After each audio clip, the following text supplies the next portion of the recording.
À propos de Gbagbo, qui serait un faux anticolonialiste, par Théophile Kouamouo, Le Nouveau Courrier, 26 janvier 2014.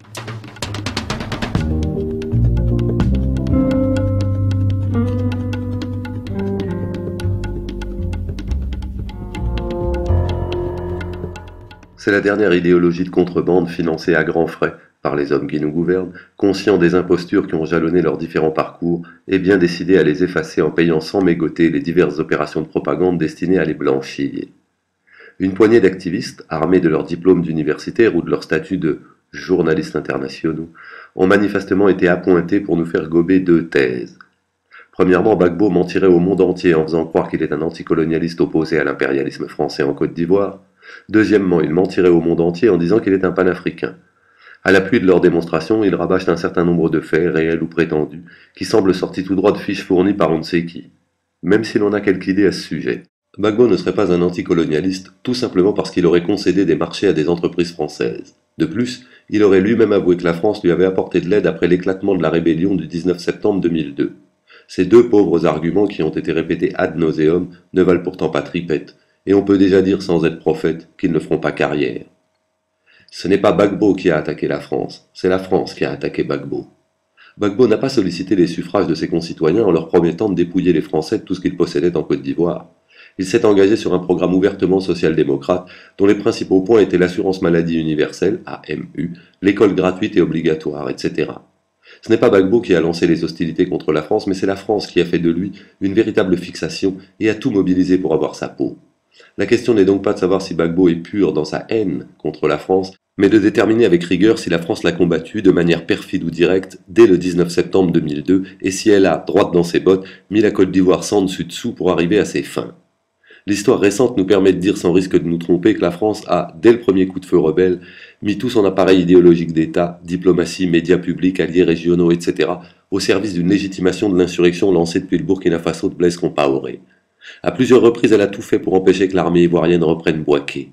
Consciente que les rebelles ne pouvaient pas prendre Abidjan militairement, ils n'y sont guère parvenus en mars-avril 2011 malgré des appuis multiformes, elle les a insérés au cœur de l'édifice institutionnel à Abidjan avec les accords de Linas Marcoussi. Elle a coupé la Côte d'Ivoire en deux et a été complice du refus forcené des rebelles d'appliquer le dit accord de Linas Marcoussi dans son volet désarmement. Elle est allée jusqu'à sacrifier ses propres soldats afin de renverser Gbagbo en novembre 2004, comme le suggèrent les trous noirs de l'enquête sur le bombardement de Bouaké. Un tel faisceau d'indices concordants rend dérisoire toute tentative de disculper la France officielle en se servant de propos circonstanciels d'un Gbagbo qui était bien sûr et en toute responsabilité soucieux d'améliorer ses relations avec une irascible ancienne puissance coloniale. Une vérité fondamentale pour les Africains. La France a juré la perte de Gbagbo, c'est un fait. Quand on sait qu'il a été l'un des plus courageux adversaires d'un système de parti unique célébré à Paris durant de longues décennies. Qu'il a, dans sa thèse de doctorat, démystifié la conférence de Brazzaville, un des mythes du gaullisme triomphant.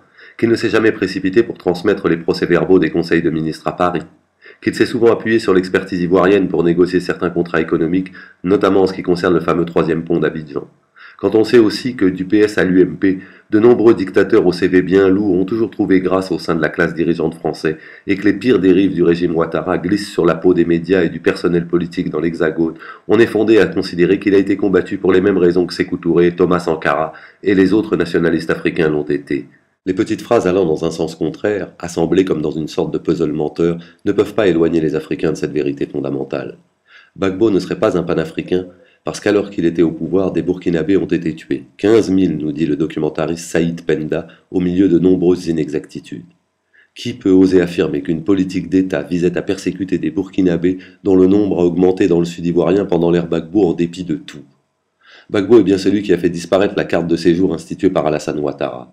De plus, qui a déjà vu un pays en proie à une agression menée depuis un pays voisin, souvent par des citoyens de ce pays voisin sponsorisés par leur gouvernement, se raidir et développer un sentiment compréhensible de rejet. Ce que le panafricanisme est et ce qu'il n'est pas. Le panafricain n'est pas celui qui laisse ses territoires ancestraux assiégés par des envahisseurs armés au nom de son idéal politique.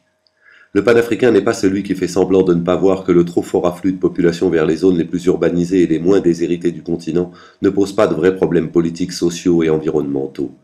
Le panafricanisme, ce n'est pas l'ethnicisme transfrontalier du RDR qui n'aime que les étrangers faisant partie des groupes ethniques de son leader qu'ils adorent parce qu'il est un des leurs. Le panafricanisme ne peut même pas être réduit à la tradition d'accueil d'un pays. Une nation qui participerait à tous les coups fourrés contre la stabilité d'autres nations, main dans la main avec des forces extérieures au continent, et qui recueillerait généreusement les enfants des pays ainsi défigurés, ne serait absolument pas un exemple de panafricanisme, encore moins d'un prétendu panafricanisme concret, théorisé par des fabricants de concepts grassement rémunérés.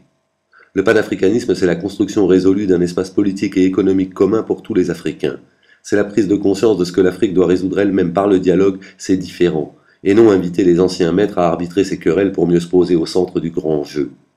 Ce qui est le plus risible dans l'argumentaire poussif qui tente de tuer le mythe Gbagbo au nom d'une prétendue orthodoxie idéologique panafricaine, c'est que ceux qui le tiennent défendent par ailleurs un Alassane Ouattara arrivé au pouvoir dans les fourgons de l'armée française, qui s'est empressé de remplir à nouveau le palais présidentiel ivoirien d'innombrables conseillers techniques français dont la loyauté va d'abord à la mère patrie, qui séjourne tous les mois en France où il dispose d'un riche patrimoine immobilier, qui se pose en instrument de pari au sein de la CEDEAO et prolonge la voix de son maître, notamment quand un conflit commence au Mali, qui multiplie quasiment par deux le coût du troisième pont accordé à son ami Bouygues. Ce qui est le plus grotesque, c'est de les voir soutenir Blaise Compaoré, assassin de Thomas Sankara, président du Burkina Faso depuis 27 ans, dans son entreprise de tripatouillage de la constitution du Burkina. Faut-il penser que pour eux, grands panafricanistes, un pion de la France caricaturale est-il plus digne de louange qu'un patriote africain qui a souvent louvoyé pour sa survie politique? L'histoire n'est pas pressée, elle jugera. Théophile Kouamouo.